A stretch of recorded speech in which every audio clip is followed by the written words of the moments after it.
প্রিয় দর্শক, আপনারা দেখছেন প্রবাসী গ্লোবাল ভয়েস। চলুন এখন বিস্তারিত জেনে নেই। বন্ধুরা, মালয়েশিয়ার কলিং ভিসা নিয়ে এখন সোশ্যাল মিডিয়ায় অনেক কথাবার্তা চলছে। কেউ বলছে কোটা আবেদন শুরু হয়ে গেছে, আবার কেউ বলছে মালয়েশিয়ার কলিং ভিসা নাকি অলরেডি চালু হয়ে গেছে। আজকের এই ভিডিওতে আমি আপনাদের সামনে একদম বাস্তব ও সর্বশেষ আপডেটটা ক্লিয়ার করে বলবো আসলেই মালয়েশিয়ার কলিং ভিসা শুরু হয়েছে কিনা, কবে নাগাদ শুরু হতে পারে, আর 2026 সালে এর সম্ভাবনা কতটুকু। তাই অনুরোধ থাকবে ভিডিওটা শেষ পর্যন্ত মনোযোগ দিয়ে দেখবেন। হ্যালো এভরিওয়ান, আসসালামু আলাইকুম, welcome to another new video. দেশে ও দেশের বাইরে যারা এই ভিডিওটি দেখছেন, আশা করি সবাই অনেক ভালো আছেন এবং সুস্থ আছেন। বন্ধুরা, এরই মধ্যে আমাদের ইউটিউব চ্যানেলের মাধ্যমে একজন বাংলাদেশি ভাই সম্পূর্ণ বিনা খরচে সৌদি আরব যাওয়ার সুযোগ পেয়েছেন। তার 1 টাকাও খরচ হয়নি, সব খরচ আমাদের প্রতিষ্ঠানের পক্ষ থেকে বহন করা হয়েছে। আপনাদের শুধু করতে হবে আমাদের ইউটিউব চ্যানেলটি সাবস্ক্রাইব করা। ইনশাল্লাহ ভবিষ্যতেও আমরা এমন সুযোগ আরও দেব। এখন আসি মূল কথায়। মালয়েশিয়া আমাদের জন্য একটি ড্রিম কান্ট্রি। বর্তমানে রিঙ্গিত রেট বাংলাদেশি টাকায় 51 টাকার উপরে, আর এই বিষয়টাকেই দুঃখজনকভাবে অনেক অসাধু লোক ভুলভাবে কাজে লাগাচ্ছে। বাস্তব সত্যটা কি? হ্যাঁ, কোটা আবেদন শুরু হয়েছে, কিন্তু সেটা বাংলাদেশের জন্য আলাদা করে না। যেসব দেশ থেকে মালয়েশিয়া শ্রমিক নেয়, সব সোর্স কান্ট্রির জন্যই এই কোটা আবেদন হচ্ছে।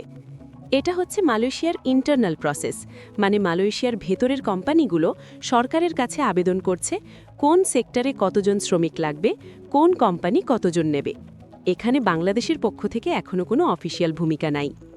মাঝখানে আপনারা দেখেছেন ফেসবুক আর ইউটিউবে গুজব ছড়ানো হলো যে 25টা বা 35টা লাইসেন্স অনুমোদন পেয়ে গেছে এবং কলিং ভিসা শুরু হয়ে গেছে। এই গুজবের কারণে প্রবাসী কল্যাণ মন্ত্রণালয় বাধ্য হয়ে অফিসিয়াল প্রজ্ঞাপন জারি করেছে এবং পরিষ্কারভাবে বলেছে এই খবরগুলো ভুয়ো ও ফেক। বন্ধুরা, অনেকে শুধু ভিউ আর টিআরপির জন্য উদ্ভট আর ভুল তথ্য ছড়াচ্ছে, যার ফলাফল হচ্ছে মানুষ প্রতিনিয়ত স্ক্যামের শিকার হচ্ছে। একটা বিষয় ক্লিয়ার করে বলি, মাল্টিপল ভিসা শুরু হয়েছে, কিন্তু সেটা শুধুমাত্র যারা অলরেডি মালয়েশিয়ায় অবস্থান করছেন তাদের জন্য। এখন সবচেয়ে গুরুত্বপূর্ণ কথা, ভিসে কোটা আবেদন শুরু হওয়া অবশ্যই গুড নিউজ। ক্রস কিন্তু অফিসিয়ালি এখনও মালয়েশিয়ার কলিং ভিসা শুরু হয়নি। তাই আপনাদের কাছে আমার বিনীত অনুরোধ, এই মুহূর্তে ক্রস কারো কাছে টাকা দেবেন না, ক্রস পাসপোর্ট জমা দেবেন না, ক্রস মেডিকেল করবেন না। যেদিন মালয়েশিয়ার কলিং ভিসা শুরু হবে, সেদিন বাংলাদেশ সরকারের প্রবাসী কল্যাণ ও বৈদেশিক কর্মসংস্থান মন্ত্রণালয় অফিসিয়ালি প্রজ্ঞাপন জারি করবে। শর্ত, নিয়ম সবকিছু পরিষ্কারভাবে বলা থাকবে। এত বড় একটা বিষয় কখনোই গোপন রাখা সম্ভব না।